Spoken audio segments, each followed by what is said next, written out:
हरिओम प्रिय दर्शकों, यदि आपकी मिथुन राशि या मिथुन लग्न है तो इस वीडियो को पूरे ध्यान से देखिएगा, समझिएगा। इस वीडियो में हम समझने वाले हैं कि ग्रहों का अब ये जो खेल होने वाला है नवंबर के महीने में, जो ग्रहों में परिवर्तन होने वाला है, इसका प्रभाव क्या पड़ने वाला है।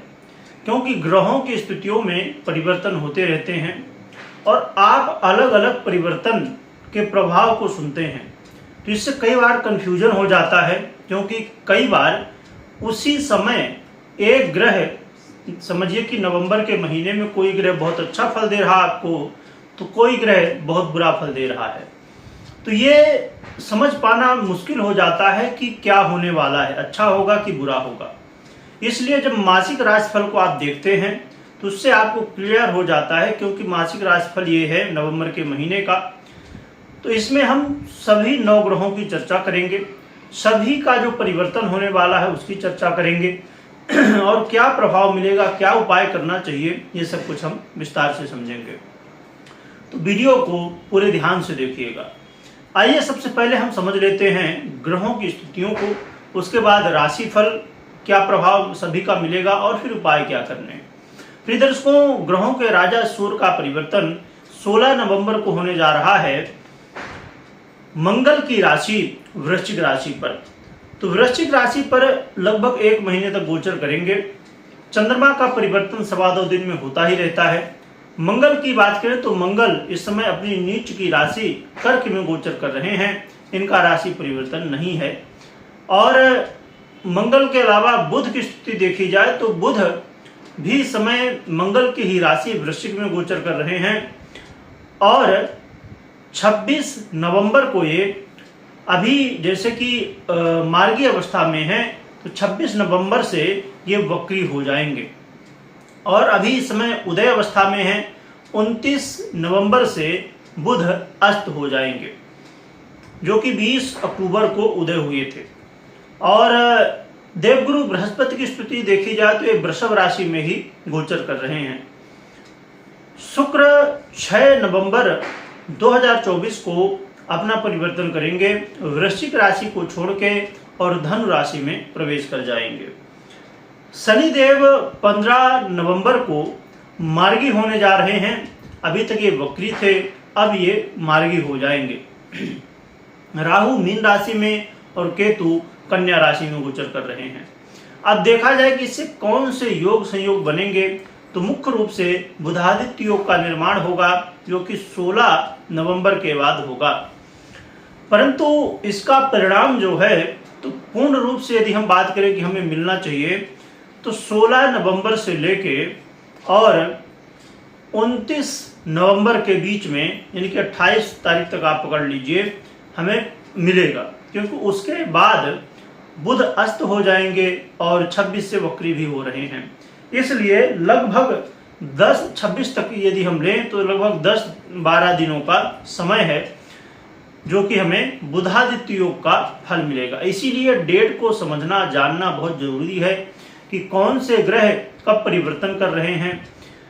अब सोचिए कि 16 नवंबर से बुधादित्य योग बनेगा, फिर इधर फल मिलेगा आपको। परंतु कई लोगों को यदि बुधादित्य योग ही आप यदि ना जानने की कोशिश करें, खाली फल समझने की कोशिश करें, तो कई बार जो हमें फल मिलता है तो वो स्टार्टिंग में मिल जाता है। क्योंकि ग्रह स्थिति, अब जैसे हम शुक्र की बात करें तो 6 तारीख को ही बदल जाएंगे, कई बार लास्ट में मिलता है। तो इसलिए बहुत जरूरी होता है कि परिवर्तन को हम समझें, ग्रह स्थितियों को हम समझें। अब आइए समझते हैं कि आपको क्या फल मिलने वाला है। तो देखा जाए तो ये जो नवंबर का महीना, इसमें आपको अपने स्वास्थ्य का ध्यान रखना चाहिए। स्वास्थ्य के बेहतर के लिए बहुत जरूरी है कि योग प्राणायाम करते रहें। अपने स्किन का, अपने चमड़ी का, क्योंकि चमड़ी से संबंधित रोग समस्याएं भी हो सकती हैं, तो इनका ध्यान रखिए। और साथ में अपने खान पान में संयम बरतिए, योग प्राणायाम करते रहिए।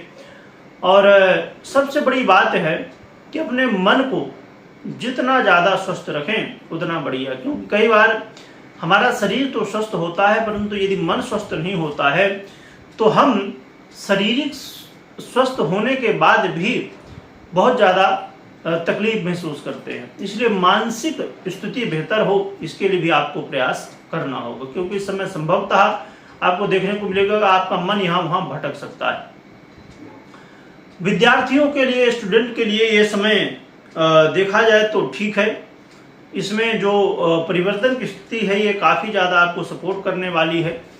हाँ, ये जरूर है कि आपको, देखिए ये अक्सर होता ही है, क्योंकि ये उम्र भी होती है और ऐसी संगति भी होती है कि बच्चे कई बार घूमने फिरने और मतलब टाइम बर्बाद करने में ज़्यादा ध्यान देते हैं, क्योंकि ये अवस्था ही ऐसी है कि हम सीरियस नहीं होते। परंतु जो विद्यार्थी, जो स्टूडेंट सीरियस हैं अपने पढ़ाई में, तो ये बहुत अच्छा समय है, क्योंकि आपके अंदर इस समय एनर्जी पावर बहुत ज़्यादा होगी।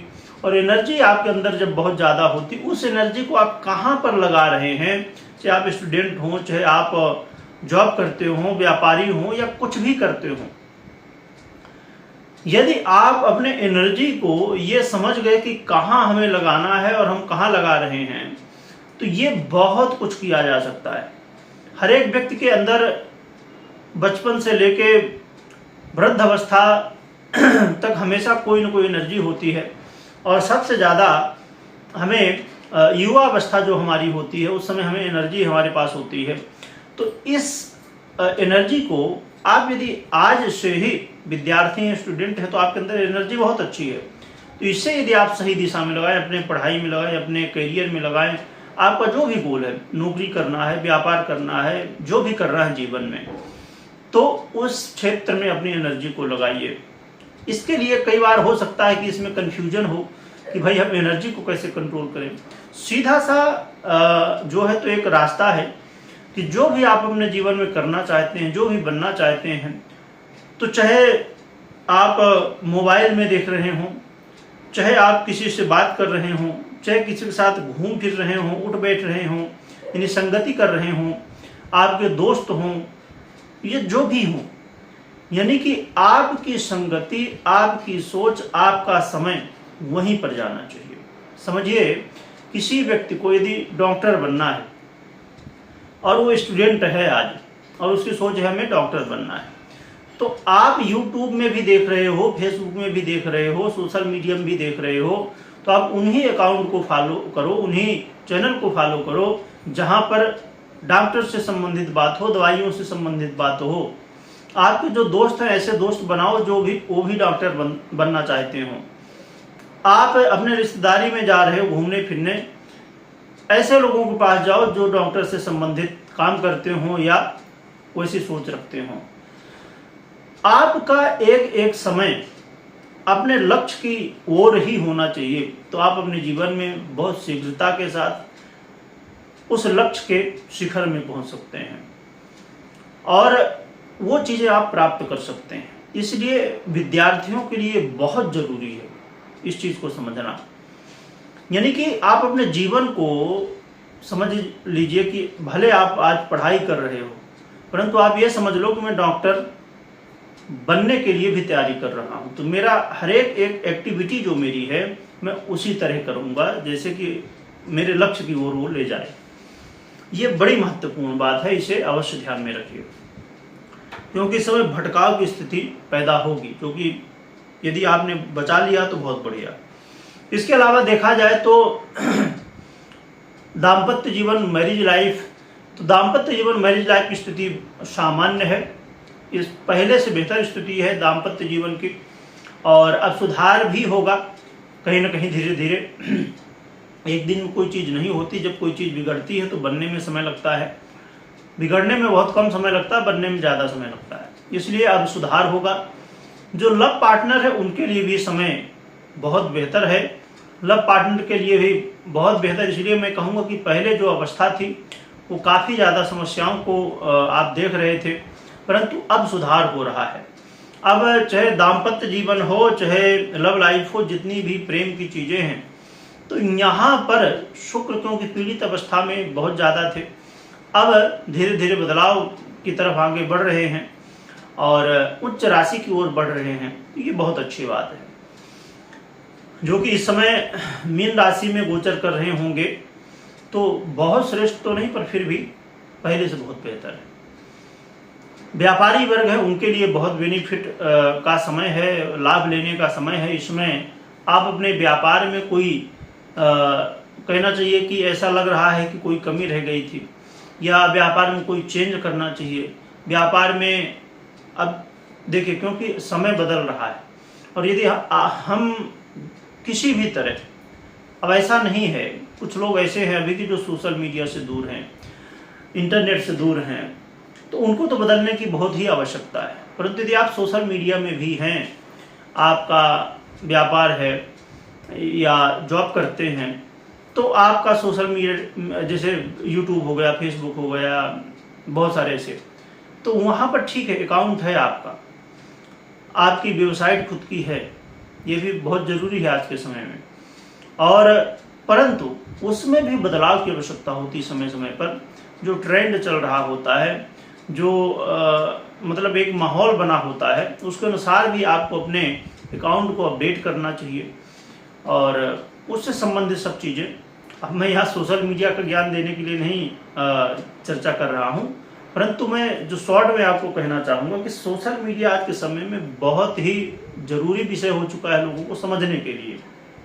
या आप कुछ भी कर रहे हो, कुछ भी, अब अब देखिए, लोगों के मन में अभी मैंने कहा कि जॉब, तो जॉब जो कर रहा है व्यक्ति, वो सोचेगा मुझको क्या करना है। यदि आपको आगे लाइफ में बढ़ना है तो सोशल मीडिया को समझना होगा, इंटरनेट को समझना होगा। यदि पूरी दुनिया में आप जाना चाहते हैं, पहुंचना चाहते हैं, अब समझिए कि मैं यहाँ पर समय ले रहा हूँ इसलिए कि ये चीज़ें कई बार बहुत काम आती हैं लोगों को। लोग जानते भी होते हैं, फिर भी उसको अप्लाई नहीं करते। अब एक व्यक्ति नौकरी कर रहा है 10,000, 20,000, 50,000, जो भी कर रहा है, जितने की भी, 1 लाख या 2, देखिए 2 लाख हो, 5 लाख हो, जितनी भी हो स्थिति, आपकी सैलरी हो, पर यदि आपको उससे ज़्यादा आगे बढ़ना है, तो यदि आप अपडेट हैं आज के समय में, तो या तो आप अपने ही कंपनी में या प्राइवेट जो भी सेक्टर है जहाँ पर भी हैं आप, वहाँ पर ग्रो कर जाएंगे, या तो आप कोई नया रास्ता ढूंढ लेंगे जो इससे बेहतर हो। तो ये सोशल मीडिया से, हाँ, अब ये जरूर है कि कुछ लोग सोशल मीडिया में ही पूरा समय बिता देते हैं, ये अच्छी बात नहीं। कंटेंट कंज्यूम करना ठीक है, परंतु फिर उसे क्रिएट ना करना या उसे अप्लाई ना करना, तो फिर कोई मतलब नहीं। इसलिए इस समय सोशल मीडिया की बहुत आवश्यकता है हर एक व्यक्ति को, तो व्यापारियों को तो बहुत आवश्यकता है। रही बात जो लोग जॉब करते हैं, करियर में हैं, प्रोफेशन में हैं, उनके लिए ये नवंबर का महीना कैसा रहेगा? तो बहुत अच्छा है। नवंबर का महीना आपके जीवन में कहीं ना कहीं कई तरह के बदलाव लाएगा, पॉजिटिव बदलाव लाएगा, जिनसे आपको सीखने को मिलने वाला है कि क्या कैसे आपको चेंज करना चाहिए। हाँ, ये ज़रूर है कि धन की जो स्थिति, आय की जो स्थिति है, पैसे यानी जैसे आ रहा है, तो वो क्रम वैसा ही चलता रहेगा। परंतु जॉब में, आपके करियर में कुछ न कुछ इम्प्रूवमेंट ऐसा होने वाला है जिससे फ्यूचर में लाभ देगा। क्योंकि जब कई बार आप बदलाव करते हैं तो तुरंत उसका प्रभाव नहीं दिखता, आने वाले समय में उसका प्रभाव दिखता है। यानी कि कहना चाहिए कि जड़ इस समय बनना शुरू हो जाएंगी और आने वाले समय में इसका बेनिफिट भी मिलेगा। जो कि अब देखें हम कि आय की स्थिति, तो यहाँ पर आपके विशेषकर मंगल होते हैं, और मंगल इस समय पीड़ित अवस्था में है, जो कि कर्क में गोचर कर रहे हैं। तो नीच अवस्था एक अंश पर्यंत होती है, उसके बाद फिर चंद्रमा की ही राशि है जो कि मित्र की राशि है, तो फिर अलग प्रभाव हो जाता है। इसलिए थोड़ा अभी धैर्य रखने की आवश्यकता है, ना कि ये सोचने की कि ये कैसे हो जाए, क्या हो जाए, कैसे पैसे आ जाए। ठीक है, समय है, थोड़ा निकलने दीजिए, ज़्यादा बेहतर है। आपको अपने काम में क्या बेहतर करना है उसके लिए प्रयास करिए। तो देखा जाए तो ये नवंबर का महीना कहीं न कहीं मिथुन वालों के लिए एक ऐसा समय है कि जीवन में बदलाव, जीवन में क्या आप बदलाव कर सकते हैं, क्या इम्प्रूवमेंट कर सकते हैं, जिससे फ्यूचर में आपको लाभ भी मिल सके, या फ्यूचर में कुछ करना चाहते हैं उसकी तैयारी आज से ही कर दीजिए। कोई भी सेक्टर हो, चाहे स्टूडेंट हो, चाहे व्यापारी हों, जॉब करने वाले हों, ये सब के लिए। तो यदि ये चीज़ इस महीने, नवंबर के महीने में आपने समझ ली, कि आगे बढ़ने की तैयारी मुझे करना है, तो बहुत बढ़िया है। रही बात कि उपाय क्या करना चाहिए, तो उपाय के लिए एक तो सबसे जरूरी है कि नित्य प्रति प्रयास करिए कि भगवान सूर्य को अर्घ्य दीजिए और साथ में भगवान शिव की आराधना करिए। भगवान शिव की आराधना जितनी भी कर सकते हैं, जो भी मंत्र बनता हो, जो भी पाठ बनता हो, इसमें कोई बंधन नहीं, कुछ नहीं बनता है, भगवान नाम का जप करिए। परंतु ये चीज़ कई बार लोग इसे गलत ढंग से ले लेते हैं। गलत ढंग से लेने का मतलब ये है कि समझिए कि आपसे मंत्र भी बनता है शिव जी का, ओम नमः शिवाय जैसे प्रचलित है, या अन्य मंत्र जो भी बनते हैं, आप स्तोत्र भी पढ़ लेते हैं, आप पूजा की विधि भी जानते हैं, है ना, परंतु फिर भी नहीं करते। आपने सुना कि कुछ नहीं बनता तो नाम जप कर लो, तो आप भी बस नाम जप ही कर रहे हो। नाम जप करना अच्छी बात है, बुरी नहीं बात है। यदि आपको पूजा आराधना आती है, स्तोत्र आता है, पाठ आता है, तो करिए, और भी उसमें विशेषताएं हैं। नाम जप तो सर्वश्रेष्ठ है, पर उनके लिए ये बहुत आसान है और उनको विशेष रूप से ही करना चाहिए, जिनको अब कुछ लोग ऐसे लोग हैं जो वीडियो देख रहे हों कि उनको नहीं पता ज़्यादा पूजा पद्धति क्या होती है, कैसे होती है। बहुत लोग तो ऐसे कि पढ़ ही नहीं पाते, उनके लिए नाम जप सबसे सरल है। हर व्यक्ति कर सकता है, इससे दोष नहीं है, लाभ ही है, क्योंकि कलयुग में नाम जप सब श्रेष्ठ माना गया है। परंतु यदि आपको आराधना पूजन आती है तो उसको भी करिए, नाम जप भी करिए। कमेंट में ओम नमः शिवाय लिखिएगा, लिखने के साथ स्मरण करिएगा। वीडियो देखने के लिए बहुत बहुत धन्यवाद।